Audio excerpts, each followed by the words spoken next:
Shalom, and welcome to another in our series of podcasts from Temple Beth, a dynamic center for conservative Judaism in Los Angeles. This is a recording of a Shabbat teaching with Rabbi-Cantor Hilary Chorny. This is basically a Talmud shiur. This is going to be learning some content having to do with Sukkot. So I want to start off, because this deals in the realm of halakha and ritual substitutions, the idea what actually is fitting, kasher, and what is not when it comes to particular ritual necessities, ritual items. I want to start with a question.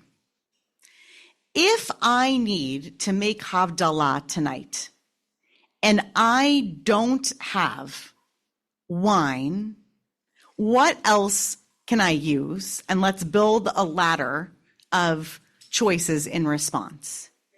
If I don't have wine, perhaps I could use, I heard, grape juice. What else could I use? Liquor. Why can I use liquor? What's the reasoning?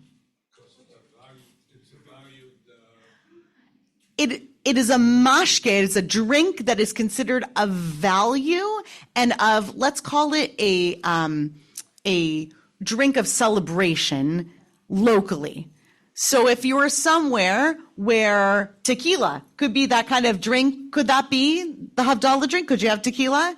That's pretty great. In our house, we still haven't done this here because it's a fire hazard, probably anywhere you do it, but in our house, if we use clear liquor or relatively clear liquor, we'll pour it into crystal or a plate and we'll set it on fire with the Havdalah candle and let the flames dance. Tequila is really fun for that. What else could I use? What about beer? Can you use beer? You've seen it used. Okay. Were we supposed to use it? Are we allowed to use beer? In theory? Yeah. If that's the drink of the land. Okay. Why are all of these things okay as substitutions for ideally wine? Give me an argument. Why are those things okay to use instead of wine? So why? Yes, I agree. Why? Why is it okay? Why does it not have to be wine? Right. Oh, so because it has the bracha. So first of all, grape juice easy, because it's the same bracha, it's the same blessing as we would otherwise say. Okay. But why beer? Why would beer be okay? What's the reasoning? Well, let me just point out yes. Historically, grape juice was not okay until Prohibition. Historically, grape juice was not okay until Prohibition. This is true. Historically, grape juice was not okay until Prohibition. When Rabbi-Cantor wrote a decision that essentially said that we can abide by the law of the land and still fulfill our requirement of Borei Priyakaf. And it wasn't accepted by everybody, so that rabbis and synagogues were allowed to sell wine in limited quantities during Prohibition. Making for some great, interesting history in and of itself. So Levi Ginsburg gave us the halachic permission to use a non-alcoholic and therefore not otherwise qualifying beverage in a time where it was not legally permissible in most circumstances for Jews in their homes to have grape juice. That being said, as an aside, some great sidebars from shows, but I think would make a great television show in its own right, featuring the synagogues that became back channels during the Prohibition era, which we were just talking about at home today, having their own speakeasies, so to speak, because they were able to legally acquire some wine. Another reason why we can use a beer or wine? I have a question. Okay. No one's here mentioning like orange juice or milk or any of those other substances. So it sort of seems like if you'll be granted, those things are not permissible.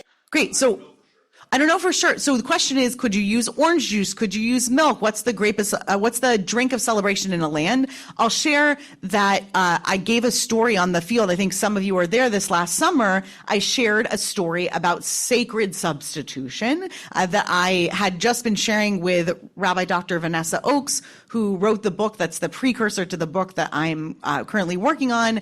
And we were talking about the Abba Yudaya Jews in Uganda and how they do not have access to to grape-based liquor or grape-based alcohol of any kind, and therefore they utilize banana liqueur, and they do so because their first rabbi, the first rabbi in their community, declared that because bananas grow in bunches, just like grapes, and that it represents the communal aspect of Judaism, that would be a positive substitution. We'll get to maybe orange juice or milk another time, but ultimately what I wanted to set as a foundation is that in Judaism, in halachically based Jewish practice, when we give ourselves permission to substitute one thing for another, there's typically a reason behind it, which is that we're trying to get past the letter of the law to the spirit of it. What's supposed to be happening in that moment? Technically speaking, it's even okay for us to use a completely different bracha, a completely different blessing. The issue at hand isn't that we must say Berei Pri Hagafen at Havdalah. The issue at hand is that we must have a drink of celebration, because that's the stand-in for the first item of sanctity that makes up our whole sacred transition between Shabbat and the rest of the week. Hold that thought for a minute, Bob, because we're going to move right into the text about Sukkot, but if it's still relevant later, remind me and let me come back to it.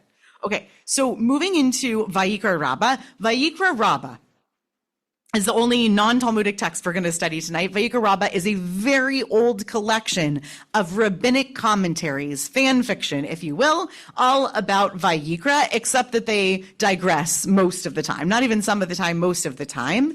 And here we get an interesting teaching from Rabbi Mani. Okay, Rabbi Mani. So Rabbi Mani comes in and he teaches something, which we learn he's about to teach because we get this verb patach. He comes in and he presumably walks into the Beit Midrash and he's going to teach something about the sacred objects of Sukkot. Besides the Sukkah, what are the sacred objects that we need for Sukkot? 4 species. We got the 7 species and the 4 species. The 7 we're not going to discuss today. Those are the species of the land. We have the 4 species with which we do some shaking and some smelling and some blessing and all that. Those 4 species are what he's going to discuss in terms of their symbolic meaning. He says the following. He begins by quoting Patach. He opens with a quote from Tehillim that should sound familiar to those of us who come to shul early enough on Shabbat and holidays. Kol atzmotai tomarna Adonai mi chamocha. All of my bones praise you, God, who is like you. Where do we see that in our liturgy? Besides just the psalm itself? Where do we see it, Joey? In the paragraph that begins Nishmat Kol Chai, in most Sidorim, about 2/3 of the way through that reshut text, that additive, not necessary, but it's a beautiful entry poem text, we get this quote from Tehillim, all of my bones will praise God. It comes from Psalms. He uses this as the basis for the comparison that maybe sounds a little bit familiar to you about the 3 species in the lulav bunch and also the etrog, the citron fruit that we use. He says, Lo ne'emar pasuk ze ela, a double negative. This verse was only brought in order to say bishvil lulav. It came, that whole verse from the psalm, its purpose is to teach us about the lulav. When he says lulav, does he mean the lulav is in the spine of the palm tree? Or does he mean the whole bunch? He means the whole bunch. It's easy to lose track of what we're talking about, but he means the whole bunch. And he says,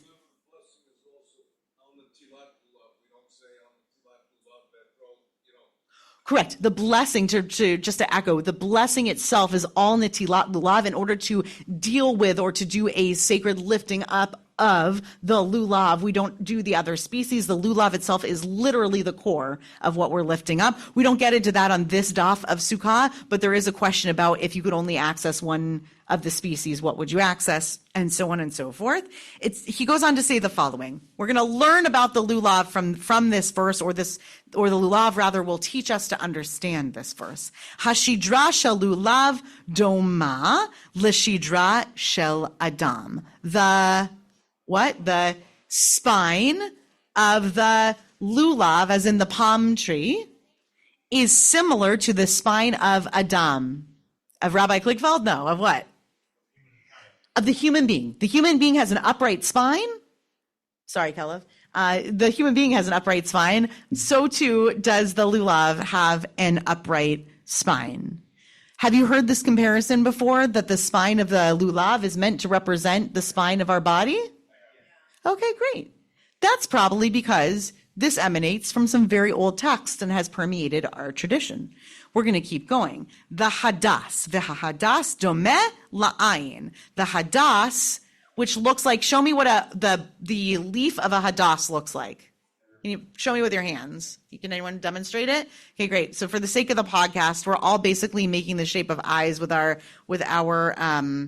forefingers and our thumbs, right? They're little eyes, and that's exactly what the text says. It's similar. Domeh la'ayin. Va'arava, the willow, those leaves, not the tree, the leaves are similar to the peh, to the mouth, right? It looks like a set of lips.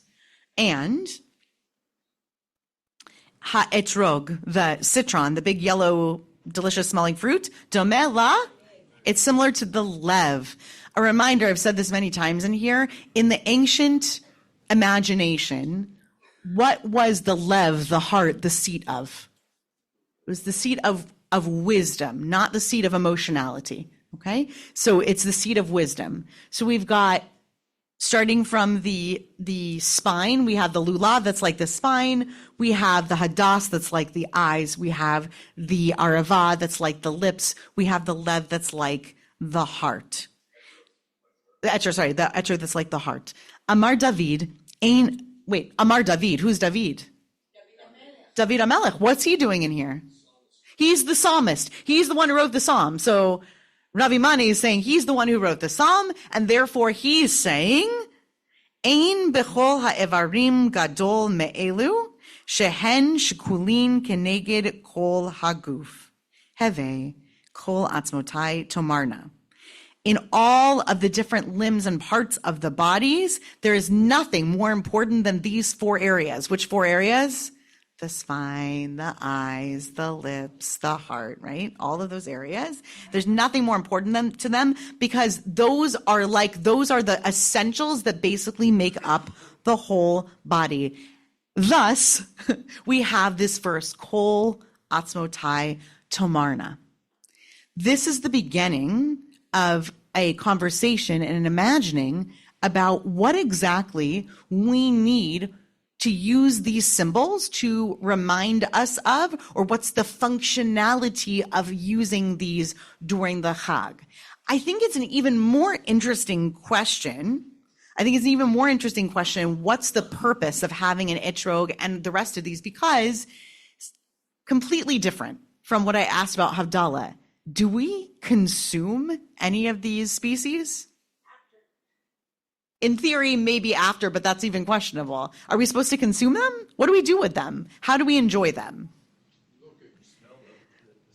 They're our looking fruit, right? We look at them, we smell them, we enjoy them, but we don't consume them or make them a part of us, which is to say that they seem to be something of a tremendously symbolic nature.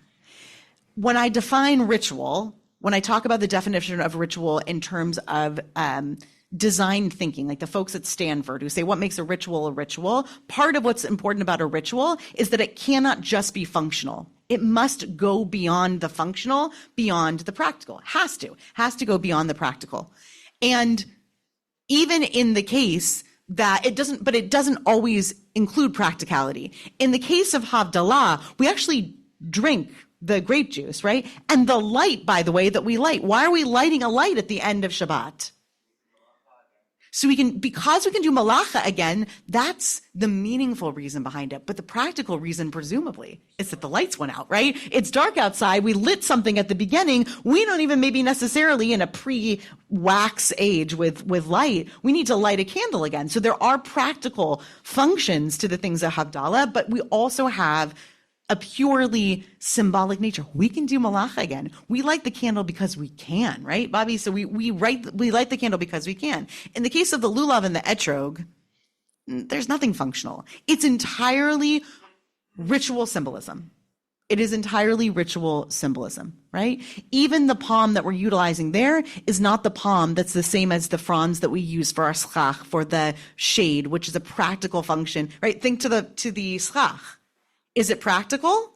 Yeah, it's super practical. You don't want to sit out there without any shade, but it's also deeply symbolic. It's the Ananei HaKavod, it's the clouds of glory, or it's also this idea of vulnerability and fragility. The huts that we had were symbolizing that too. Here, it's just symbolism.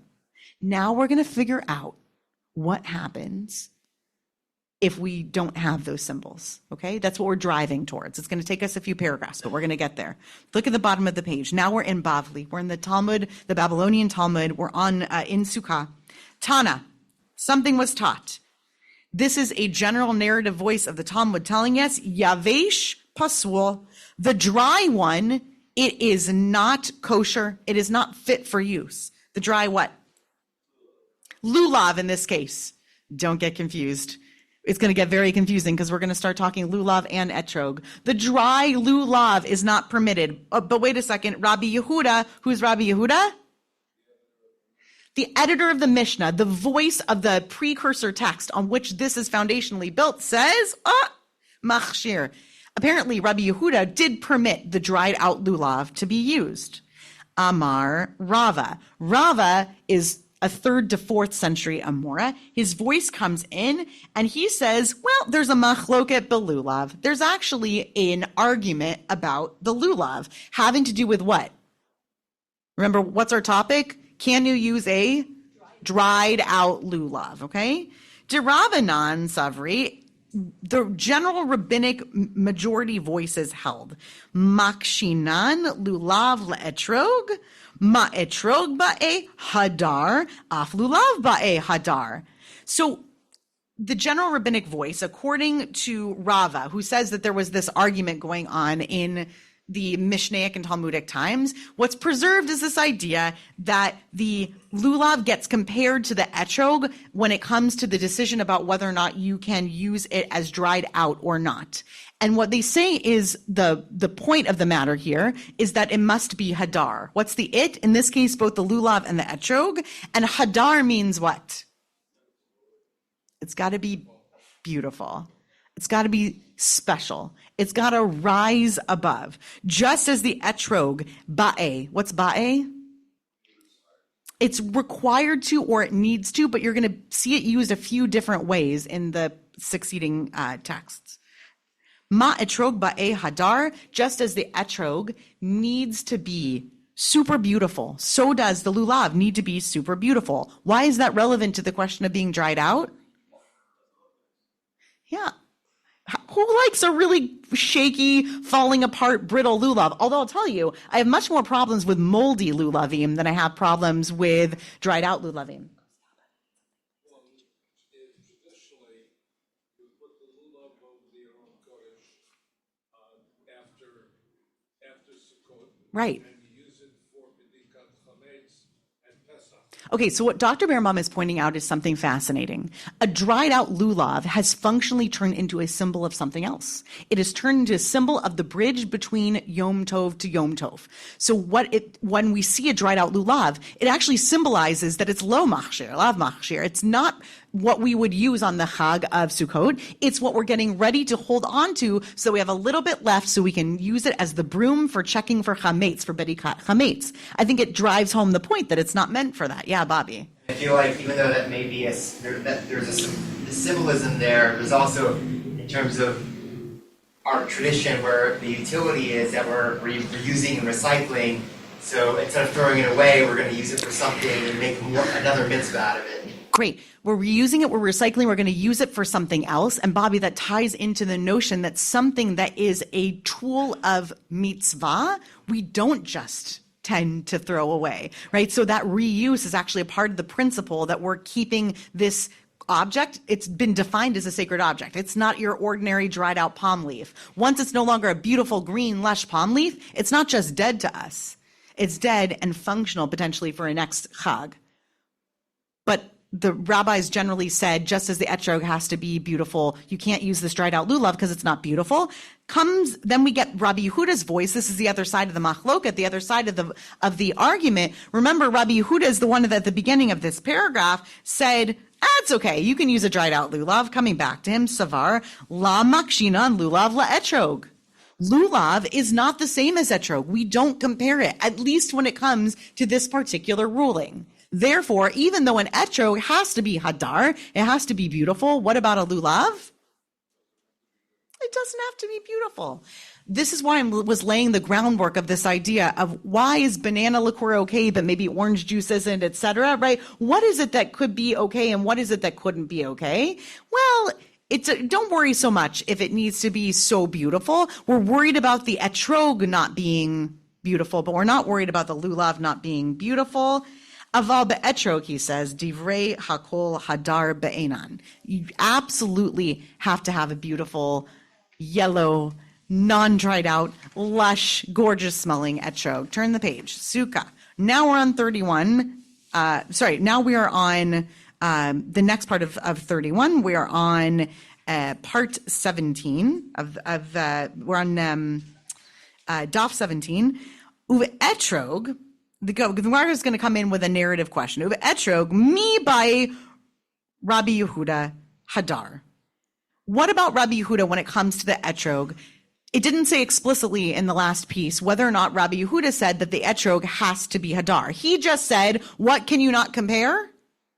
Lulav and etrog. You can't compare them when it comes to hadarness. Does he require the etrog to be hadar?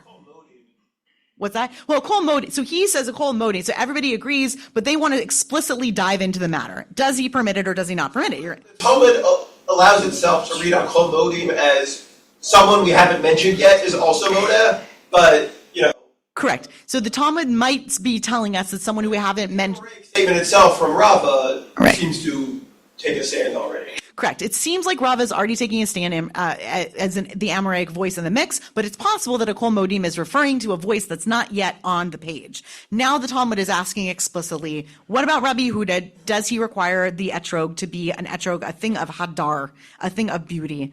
The hatanya, and then they're going to say, hang on, 1 second. I think we remember something that was taught. Arba'at minim shabalu lav. Keshem she'ein pochatin mehen kach ein mosifin alehem. There are 4 species in a lulav. Just as we cannot diminish, we can't take away 4 species, you need 4 species. Also, you can't add to them. That is a sidebar and an irrelevant part of the teaching that we're going to dive into right now, but is an interesting topic that if we have time, maybe I'll come back to in a moment. It continues. Lo matzah etrog. What if you didn't find an etrog, right? It's only a sidebar because it's setting us up to ask the question, what if you didn't have access to an etrog? Is that a functionally important question? I think so.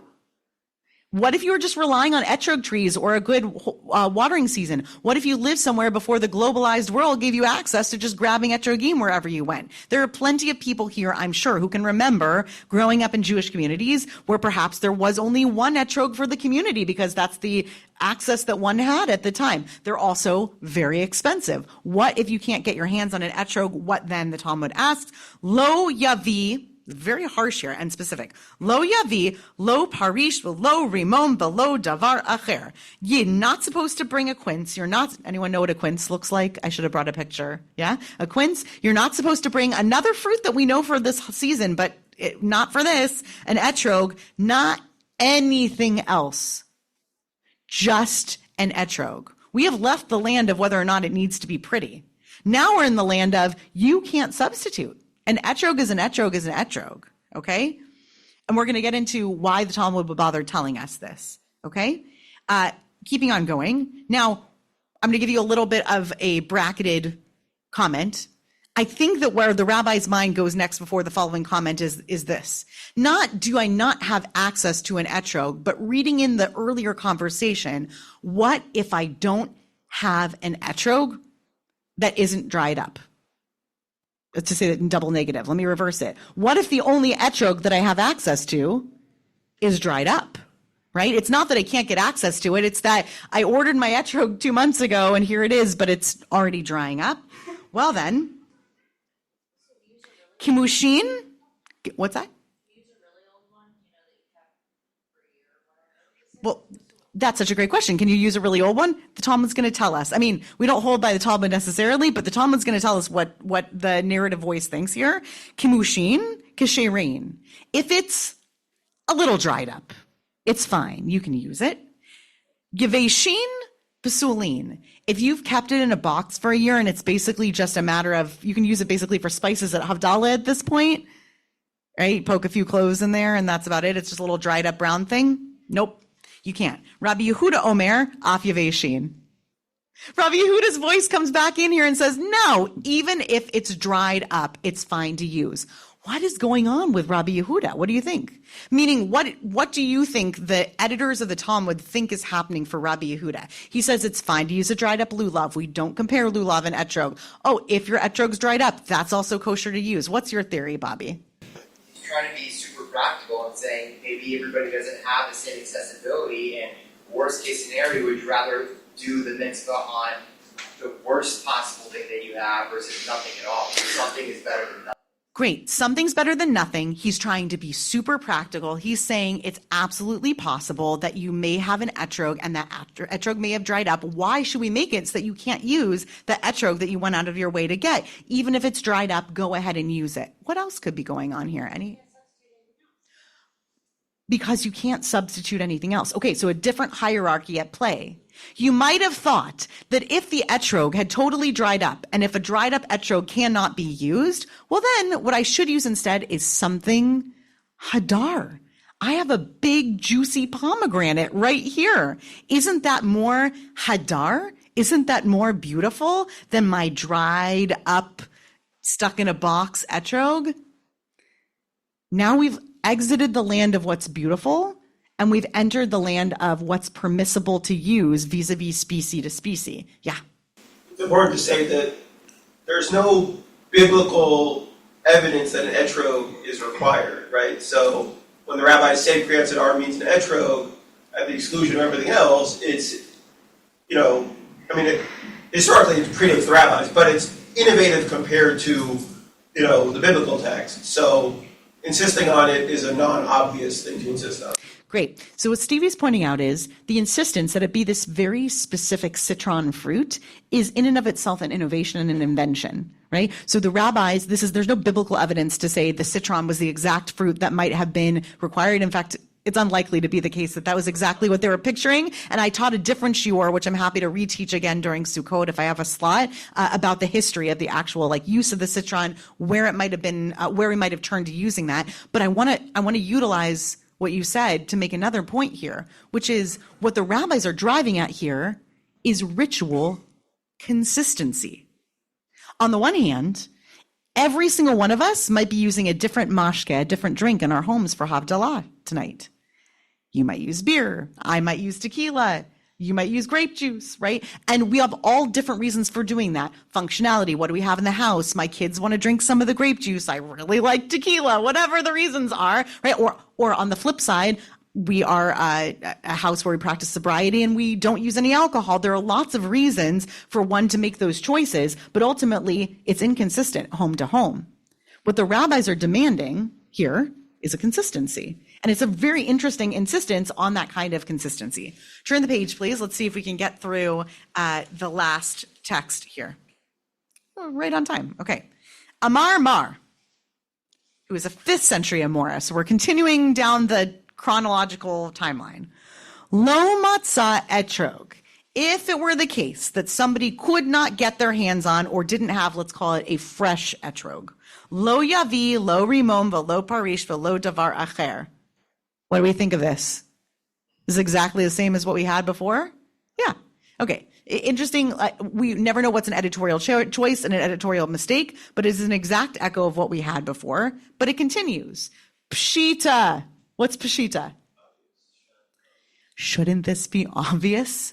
Right? Shouldn't it be? Which is interesting because what Stevie's point is that it's not obvious, right? It's actually absolutely not obvious that you can't bring another fruit because Jews live all over the world with different access to different agricultural climates and therefore might be growing all sorts of different beautiful fruits and might have assumed other things.